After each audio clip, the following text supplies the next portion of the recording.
Bismillahirrahmanirrahim. Assalamualaikum warahmatullahi wabarakatuh. Baiklah teman-teman, di presentasi kali ini untuk audit sistem informasi, kami menggunakan tema penggunaan TOGAP administrasi informasi promosi dalam pendidikan dan memodelkan arsitektur enterprise di Universitas 17 Agustus 1945 Surabaya. Presentasi kami disusun oleh saya sendiri, Sidik, Reza Fitri Lestari, Dwi Andrianto, Denny Setiawan, dan Antonius Bayu. Baiklah, untuk pendahuluan, PT Sunfel Manggala adalah sebuah perusahaan manufaktur dan distribusi yang bergerak di bidang kosmetik dan farmasi yang terletak di daerah Jakarta Utara dengan nama merek dagang UC. Website PT Sunfel Manggala dengan nama uccosmetic.com berisi tentang penjualan dan penawaran penjual permintaan barang oleh pembeli yang dilakukan secara online.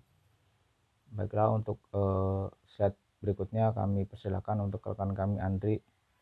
Silakan Andri.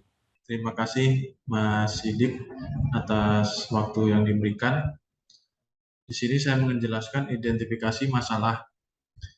Berikut beberapa masalah yang sebagian pokok penelitian ilmiah ini diantara lain, user masih belum seluruhnya mengerti atau paham dengan proses transaksi. Yang kedua, apa saja yang diberikan oleh website ICO Cosmetic sehingga bermanfaat bagi user. Yang ketiga, belum adanya metode yang tepat dalam menganalisis bagaimana website ini bisa membuat user lebih percaya dalam menggunakan informasi dalam keamanan.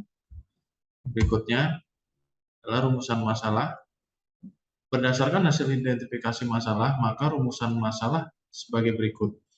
Yang pertama adalah bagaimana membangun model arsitektur perusahaan yang dapat mengintegrasikan data yang ada di Universitas Surabaya 17 Agustus 1945 untuk mendukung promosi dan menggunakannya untuk pengambilan keputusan.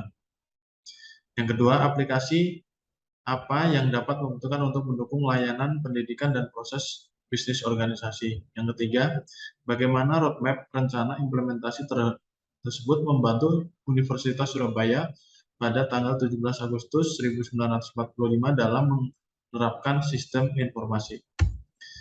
Berikutnya adalah landasan teori. Pengertian arsitektur enterprise.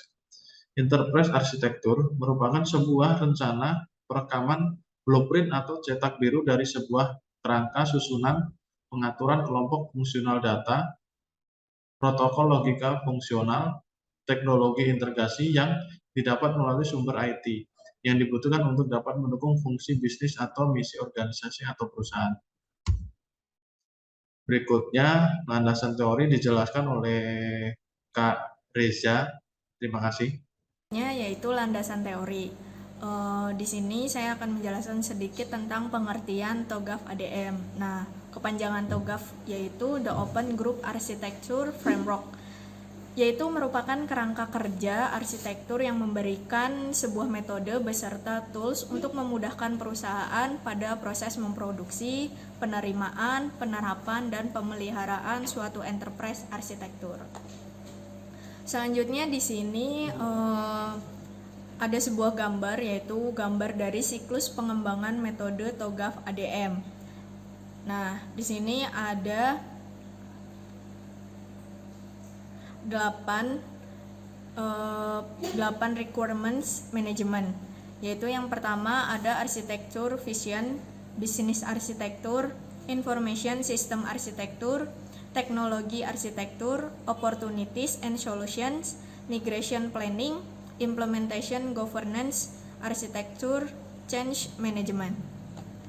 Nah, selanjutnya yaitu metode pengumpulan data, di mana metode ini memiliki 3 tahap, yaitu yang pertama wawancara, observasi, dan studi pustaka.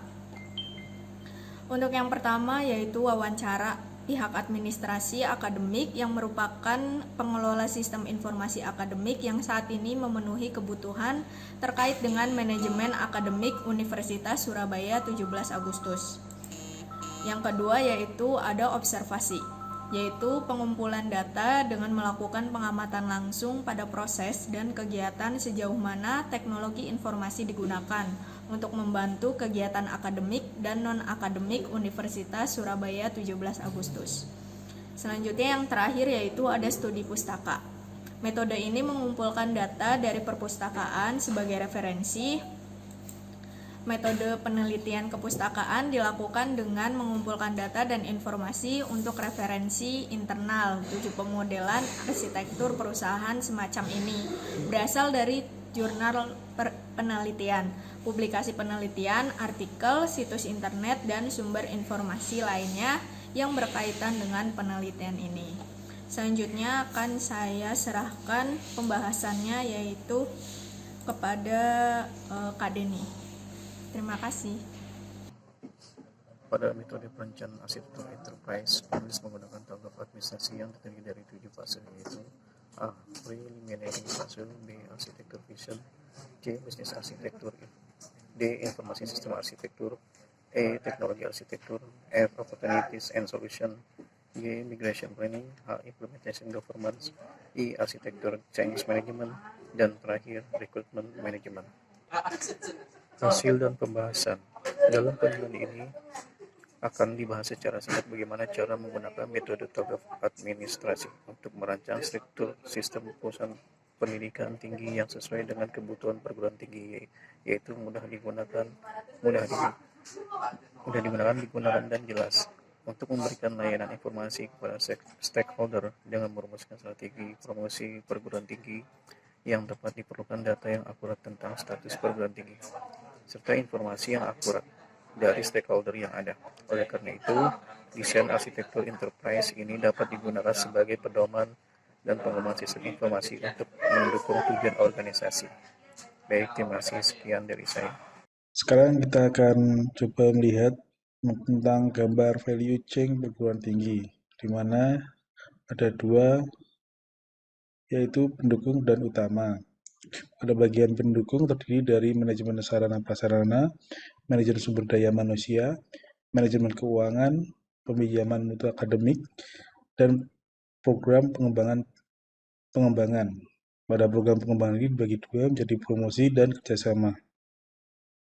Untuk bagian utama ada PMB, proses, dan alumni yang meliputi kegiatan akademik dan penelitian dosen.